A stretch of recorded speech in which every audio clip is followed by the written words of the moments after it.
Corona की दूसरी लहर पर सरकार से अब तक पूछे गए जो भी सवाल, यहां है उन सभी के जवाब।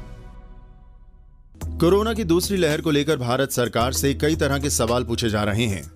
बड़ा सवाल यही है कि क्या सरकार नाकाम हुई है या फिर इसने अपने पास मौजूद सभी संसाधनों का समुचित और सही दिशा में इस्तेमाल सुनिश्चित किया है। इन सवालों के सही जवाब बेहद जरूरी हैं, क्योंकि इससे देश में कोरोना की असली तस्वीर साफ हो सकेगी। सबसे पहला सवाल इस बात का कि क्या भारत कोरोना की दूसरी लहर का अनुमान लगा सकने में नाकाम साबित हुआ। इस सवाल को तथ्यों की रोशनी में देखते हैं।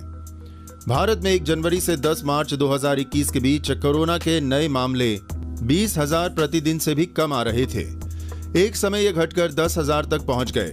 बीबीसी ने 15 फरवरी 2021 में एक लेख छापा, जिसका शीर्षक कहता था कि क्या भारत में महामारी अब समाप्ति की ओर बढ़ रही है। New York times, wall street journal और कई दूसरे अंतर्राष्ट्रीय पब्लिकेशंस भी इसी दिशा में लिख रहे थे, मगर मोदी सरकार इससे बिल्कुल भी संतुष्ट नहीं थी।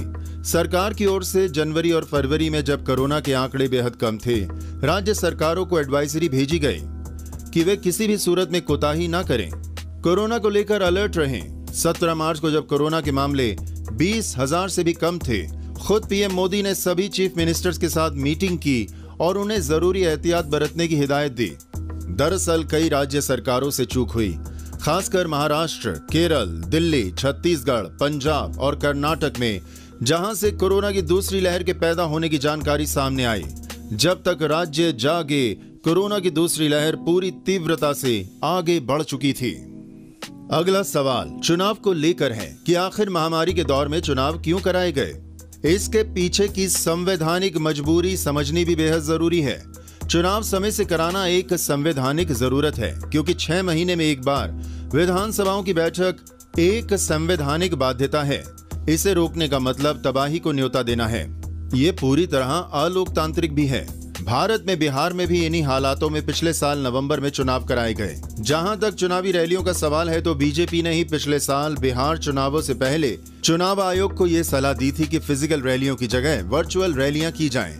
मगर उस वक्त सभी राजनीतिक दलों ने इसका विरोध किया। उनका तर्क था कि बीजेपी अधिक संगठित पार्टी है, इसलिए उसे वर्चुअल दुनिया में अधिक फायदा होगा। सो हर राजनीतिक दल ने जमकर रैलियां की।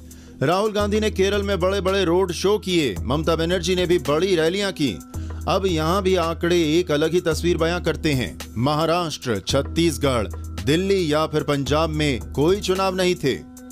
इसके बावजूद मार्च के आखिर तक इन राज्यों में तेजी से कोरोना पीड़ितों की संख्या बढ़ने लगी। सो कोरोना के बढ़ते मामलों का चुनावों से कोई सरोकार नहीं पाया गया।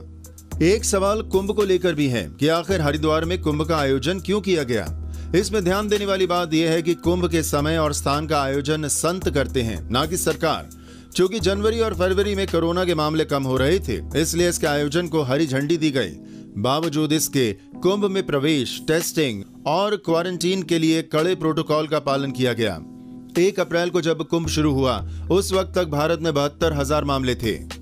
इनमें से 6 राज्यों महाराष्ट्र, छत्तीसगढ़, केरल, कर्नाटक, दिल्ली और पंजाब का हिस्सा 76% था। इनका कुंभ से कोई लेना देना नहीं था, जबकि उत्तराखंड में 1 अप्रैल को सिर्फ 293 मामले थे।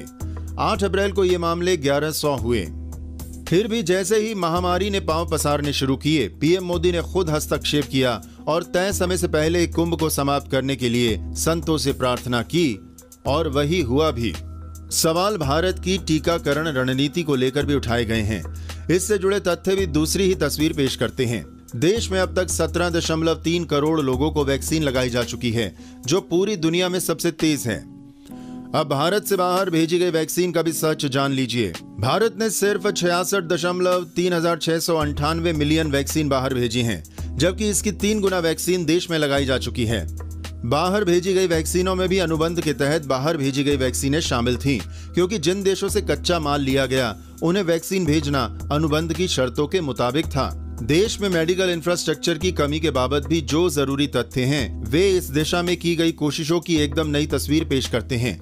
देश में 25 मार्च 2020 तक केवल 10,180 आइसोलेशन के बेड्स मौजूद थे। आज इनकी संख्या 1.6 मिलियन से भी अधिक है। इसी बीच में आईसीयू बेड्स की संख्या भी 2,168 से बढ़कर 92,000 हो चुकी है। पीएम केयर फंड के तहत देश में तेजी से ऑक्सीजन प्लांट स्थापित किए जा रहे हैं। डीआरडीओ भी तेजी से ऑक्सीजन कंट्रोल सिस्टम डेवलप करने में जुटा हुआ है। भारत इस लड़ाई को पूरी ताकत से लड़ रहा है और इसमें हमारी जीत तय है।